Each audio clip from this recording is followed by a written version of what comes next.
महाराष्ट्र की सियासत में बड़ा बदलाव आया है और 20 साल बाद अपनी जिद छोड़कर ठाकरे ब्रदर्स एक साथ एक मंच पर दिखाई दिए।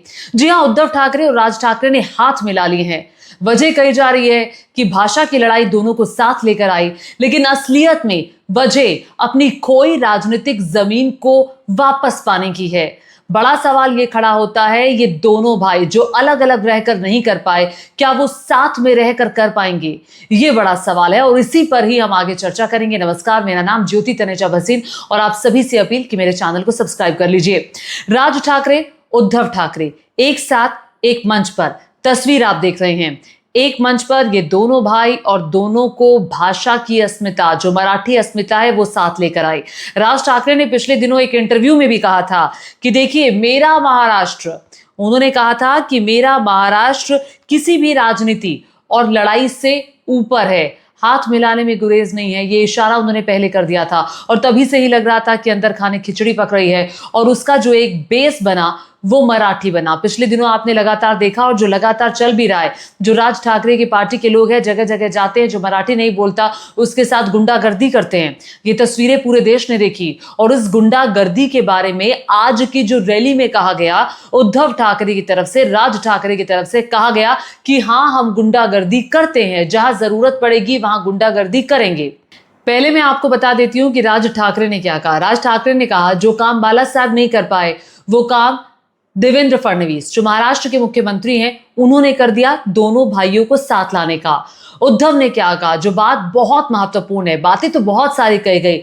उद्धव ने स्पष्ट तौर पर कहा कि साथ आए हैं तो साथ रहेंगे भी, यानी कि एक कन्विक्शन उन्होंने शो करने की कोशिश की मराठी लोगों को कि हम दोनों अब साथ आ गए हैं तो साथ ही रहेंगे। क्योंकि इन दोनों भाइयों की अगर आप सियासत देखेंगे तो बाला साहेब के जाने के बाद इन दोनों की सियासत में इन दोनों ने बहुत कुछ हासिल नहीं किया।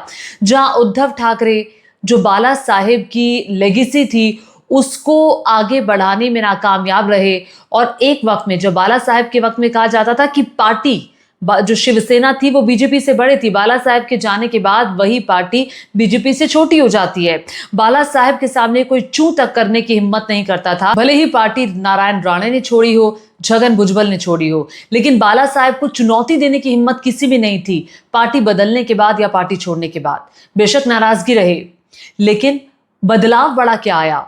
उद्धव के आने के बाद एकनाथ शिंदे ने कैसे पार्टी तोड़ दी और मुख्यमंत्री बन गए एकनाथ शिंदे, ये सबसे बड़ा बदलाव था। सवाल ये खड़ा होता है कि क्या बाला साहेब की राजनीति को ही ये दोनों भाई आगे बढ़ाएंगे, क्योंकि उद्धव ठाकरे पर यह आरोप लगता रहा कि बाला साहेब की जो लेगेसी थी, जो बाला साहेब की राजनीति करने का स्टाइल था, वो उसे आगे नहीं बढ़ा पाए। वो हमेशा से ही, चूंकि उन्होंने एनसीपी से हाथ मिलाया, कांग्रेस से हाथ मिलाया, तो हिंदुत्व और धर्मनिरपेक्षता के बीच में कंफ्यूजन में रहे, जबकि बाला साहेब की राजनीति में किसी प्रकार का कोई कंफ्यूजन नहीं था। इधर अगर आप राज ठाकरे को देखेंगे तो राज ठाकरे जो है वो भाषा के नाम पर लड़ाई करते हुए दिखाई दिए। इसके अलावा राज ठाकरे की राजनीति में कुछ नजर नहीं आया। बाला साहेब के रहते हुए ही राज ठाकरे ने बगावत की, बगावत करके वो अलग हो गए। बाला साहेब ने मनाने की कोशिश की और कई लोगों ने तो यहां तक कहा कि बाला साहेब पुत्र मोह में धृतराष्ट्र हो गए हैं। एक इंटरव्यू में बाला साहेब ने इसका जवाब देते हुए कहा कि मैं धृतराष्ट्र नहीं हूं, काला चश्मा भले ही पहनता हूं।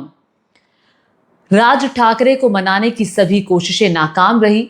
बाला साहेब की निधन के बाद भी कहा जा रहा था कि ये दोनों भाई साथ आएंगे, लेकिन अब जब राजनीति काफी उलझन भरी हो चुकी है महाराष्ट्र में, इसके बाद मजबूरी हो गया था इन दोनों भाइयों का साथ आना, क्योंकि देवेंद्र फडणवीस के साथ शिवसेना का एक गुट उनके साथ है, उसके साथ एनसीपी का एक धड़ा बीजेपी के साथ है। शिवसेना बीजेपी का एक जो गठजोड़ था वो टूटते हुए हमने देखा। सबकी तरफ से यह कहा जा रहा था कि वो जो गठजोड़ तोड़ा वो उद्धव ठाकरे उसके जिम्मेदार है, लेकिन सियासत में जो दिखता है वो होता नहीं, जो होता है वो दिखता नहीं। और जब मैं बाला साहेब का जिक्र कर रही हूं तो आज के भाषण में जो उद्धव कह रहे थे, जो राज ठाकरे कह रहे थे, उससे संकेत ये मिले कि बाला साहेब की जो राजनीति का स्टाइल था उसी को आगे बढ़ाने की जो इच्छा है वो उन दोनों भाइयों में है। क्योंकि उद्धव पर ही आरोप लगा कि उन्होंने बाला साहेब की नीतियों को ताक पर रखा। आज उद्धव ने क्या कहा? उद्धव ने कहा कि वन नेशन वन इलेक्शन एक नया शिगुफा छोड़ा जा रहा है। उन्होंने कहा कि हिंदू, हिंदुस्तान मान्य है, लेकिन हिंदी मान्य नहीं है। मराठी को उन्होंने ऊपर रखा। अगर न्याय नहीं मिलेगा तो गुंडागर्दी करेंगे और खोल कर करेंगे अगर न्याय नहीं मिलता है। मैंने सीएम रहते महाराष्ट्र के लिए बहुत काम किया, उन्होंने याद दिलाया और साथ ही ये कहा कि बीजेपी ने गद्दारी कराई, गद्दारी करके महाराष्ट्र की मेरी सरकार को गिराया। बटेंगे तो कटेंगे जैसा नारा बीजेपी ने दिया।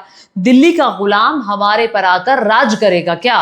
तो आज दोनों ही भाई काफी एग्रेसिव दिखाई दिए और ये जो अटैकिंग स्टाइल है वो शिवसेना का स्टाइल है, वो बाला साहेब का स्टाइल है।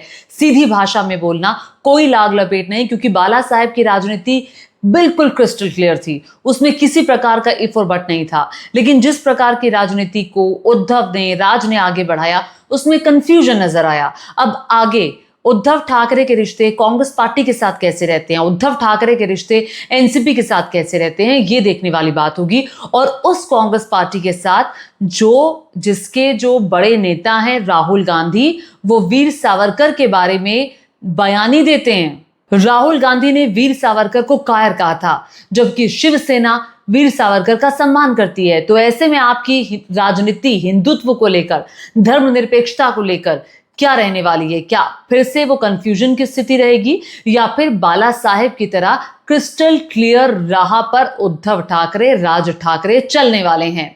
एक और बात, राजनीति जो ना करवा दे, ये बात मैं इसलिए कह रही हूं कि ये वही राज ठाकरे हैं जो कहते थे कि बाला साहेब के आखिरी दिनों में उद्धव ठाकरे ने उनका ध्यान ठीक से नहीं रखा।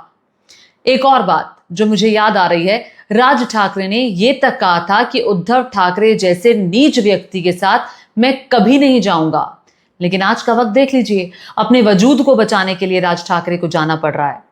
और एक और बात, जब पिछली बार चुनाव हुए थे, चूंकि राज ठाकरे ने अपनी एक नई पार्टी मन से बनाई थी, महाराष्ट्र नवनिर्माण बनाई थी, जो कि भाषा पर गुंडागर्दी के आगे बढ़ ही नहीं पाई। उनके जो कार्यकर्ता हैं वो लगातार हमें गुंडागर्दी करते हुए दिखाई देते हैं। लगातार ये तस्वीरें सामने आ रही हैं, जिसका मसला मराठी अस्मिता के नाम पर मराठी भाषा जो है, हिंदी भाषा जो है उसके थोपने के नाम पर कहा जाता है कि हिंदी भाषा क्यों थोपी जा रही है, क्यों 3 भाषाएं जो है वो थोपी जा रही है। अब उसकी अनिवार्यता को महाराष्ट्र की सरकार ने खत्म किया, तो उसे उद्धव ठाकरे, राज ठाकरे अपनी जीत करार दे रहे हैं। लेकिन इसके इतर जो मैं बात कहना चाहती हूँ राज ठाकरे के बारे में, अभी हाल ही में उनके बेटे ने, अमित ने भी चुनाव लड़ा था। और ये जो चुनाव लड़ा था अमित ने, ये वाहिम से लड़ा था। महज 31,000 के लगभग वोट मिले विधानसभा के चुनाव में। आप देख लीजिए कितनी बड़ी गर्त हुई राज ठाकरे की। राज ठाकरे